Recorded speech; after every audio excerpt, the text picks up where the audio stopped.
What's going on, people? It's your boy Animal B, back from my week off, ready to hit it hard. 12 weeks out from my next competition come August. So I'm very excited about it and should be a good experience.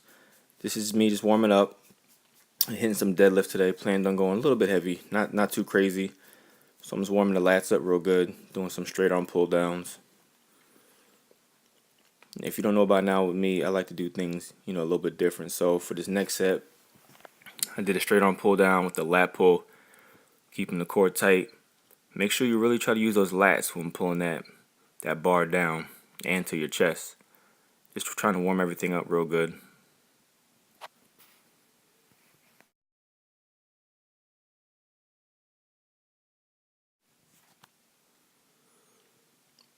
Moving on to pull-ups. Same thing, just trying to warm everything up. Nothing crazy. You already know that pull-ups is not my cup of tea, so I did what I can do.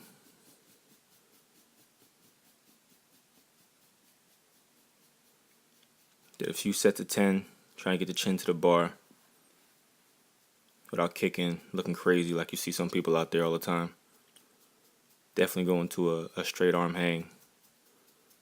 So I get a full stretch of that lat and then a full pull-up.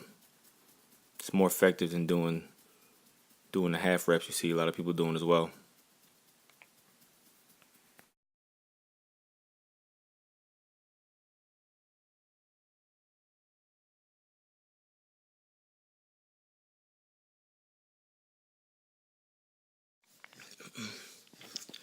Next, I moved on to the low cable row. Once again, a little unorthodox. I didn't even row really to the last one. I just used my lower back to pull, keeping the core tight, working that lower back. This is something good that you should try if you're really trying to hit the lower back and are tired of doing the same old mundane things. This is very good. And you can go heavy with this as well. Keep the core tight, keep the chest poked up. Use that lower back to pull. Did a set of 10 and I finished with a nice row just to hit that top.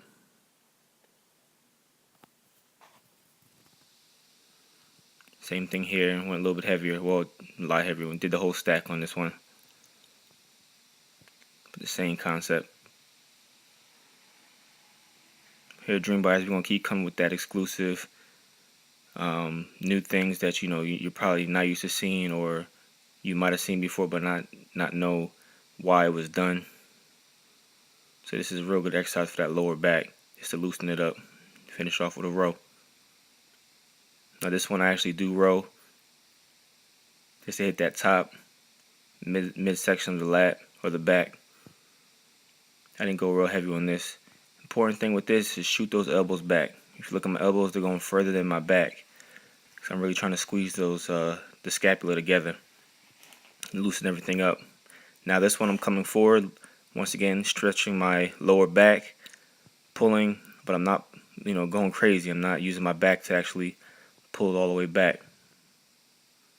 Next, moving on, some back extension. If you do not feel this in your lower back, you are doing it wrong. Okay, good form. You shouldn't. Well, you probably won't feel this in your hamstring as well, but you should definitely feel it right in your lower back.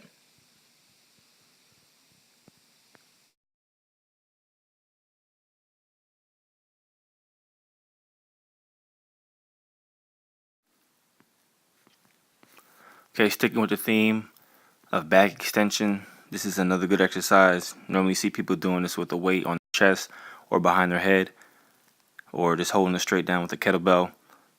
Me myself, I like to use the barbell. Can't really go too heavy with this.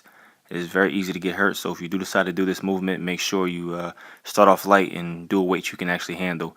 And it's very good for getting your upper lats involved as well as your lower back and the actual movement. Okay, today, so all that was in preparation for the deadlift. I'm doing a deficit deadlift today. For those who don't know what that is, a deficit deadlift is a deadlift while standing on something. I'm actually standing on a 45-pound plate. I'm not too high off the ground, maybe about an inch off the ground. Ideally, you would like to be 4 inches off the ground, but as I said earlier, this is my first day back, so I'm starting off low, working my way back up. Didn't go too heavy today. Did a little warm-up set with 135.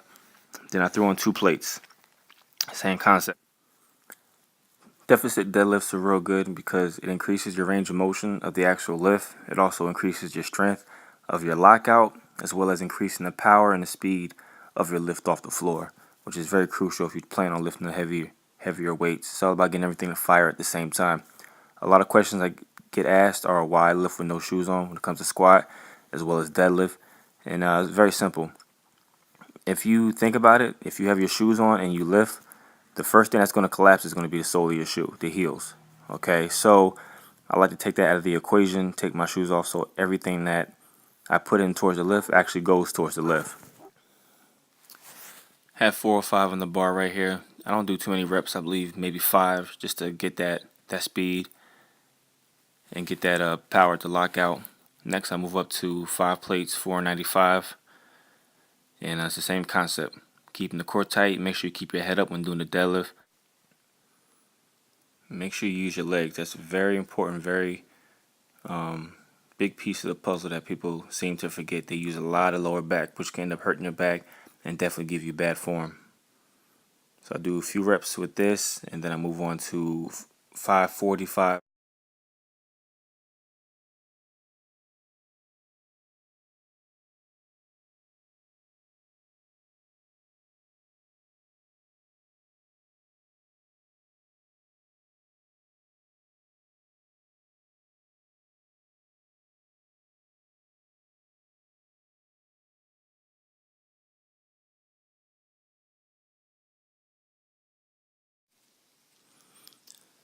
Last set, 545. The reason I do the rocking is just to make sure I get into the correct groove for the actual lift. It's all about muscle memory, so I'm trying to get my body to remember that groove that I need to be in, whether I'm lifting 135 or whether I'm lifting 605. And it felt pretty good. Like I said, first day back, so I didn't want to go too heavy, but definitely felt real good. And it looks very promising come competition. It's your boy AnimalB, signing out.